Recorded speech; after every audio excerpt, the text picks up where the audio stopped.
ಬೇಗ ಅದಕ್ಕೆ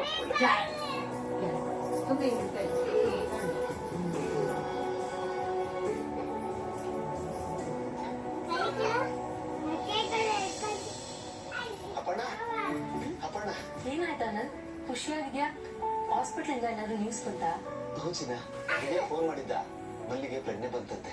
ಅಪ್ಪ, ಪ್ರಜ್ಞೆ ಬಂತಂತ ಖುಷಿ ಆಯ್ತು. ಇದಕ್ಕಿಂತ ಖುಷಿಯಾದ ವಿಷಯ ಬೇರೆ ಇದಕ್ಕೆ ಸಾಧ್ಯನೇ ಇಲ್ಲ ಬಿಡು. ದೇವರು ದೊಡ್ಡವನು, ಎಲ್ಲಿ ಏನಾಗುತ್ತೆ ಅಂತ ಭಯ ಆಗ್ಬಿಟ್ಟಿತ್ತು. ಏನೂ ತೊಂದರೆ ಆಗಿಲ್ಲ, ಅಷ್ಟೇ ಸಾಕು. ಅವಳು ಹುಷಾರಾಗಿದ್ದು ಅಷ್ಟೇ ಅಲ್ಲ, ಅವಳ ಡಿಸ್ಚಾರ್ಜ್ ಮಾಡಿಸ್ಕೊಂಡು ಮನೆಗೂ ಕರ್ಕೊಂಡು ಹೋದಂತೆ. ನಮ್ಮ ಪೂಜೆ ತಲುಪ್ತು, ಫಲನೂ ಕೊಟ್ಬಿಟ್ಟ.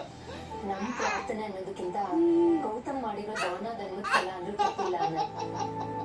ಕಷ್ಟದಲ್ಲಿರೋ ಎಷ್ಟೋ ಜನಕ್ಕೆ ಸಹಾಯ ಅವ್ರ ಆರೋಗ್ಯನೇ ಇವತ್ತ ಮನೇನ್ ಕಾಯ್ತಿದೆ ಅಂದ್ರೆ ತಪ್ಪಿಲ್ಲ.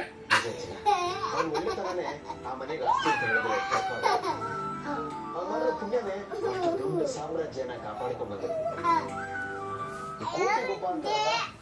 ಆತರ ನಮ್ ಗುಮ್ಮನ್ನ ಹಾಕೊಂಡು ಹುಡ್ಕೋದ್ರು ಸಿಗಲ್ಲ. ದುರ್ಬಿನಲ್ಲ, ಟೆಲಿಸ್ಕೋಪ್ ಹಾಕೊಂಡು ಹುಡುಕಿದ್ರು ಸಿಗಲ್ಲ. ಜೀವಿಗಳು ಬೇಕಾದ್ರೂ ಸಿಗ್ಬೋದು.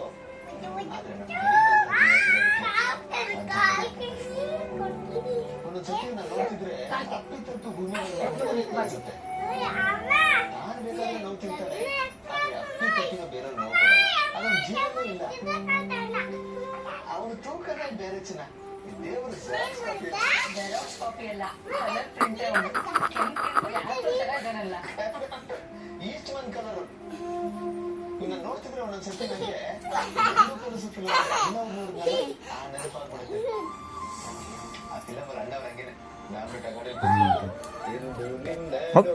ಹಾಡ್ಕೊಂಡ್ ಬರ್ತಾ ಇದ್ರೆ ಕೆಂಡೆಲ್ಲ ಕೆಂಪಿ ಇದ್ರು.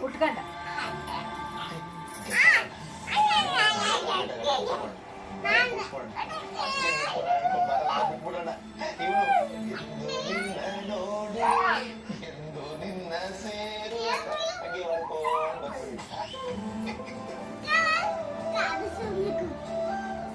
ಹಾಗೆ ಮಾಡ್ಕೊಂಡು ನಾಳೆ ಡೊಮ್ಮನ್ ಮನೆಗೆ ಹೋಗಿ ಮಲ್ಲಿ ಮಾತಾಡ್ಸ್ಕೊಂಬರಲ್ವಾ? ಆದ್ರೂ ಪಾಪ ಮಲ್ಲಿ ಮಗು ಹೋಗ್ಬಾರ್ದಾಗಿತ್ತು.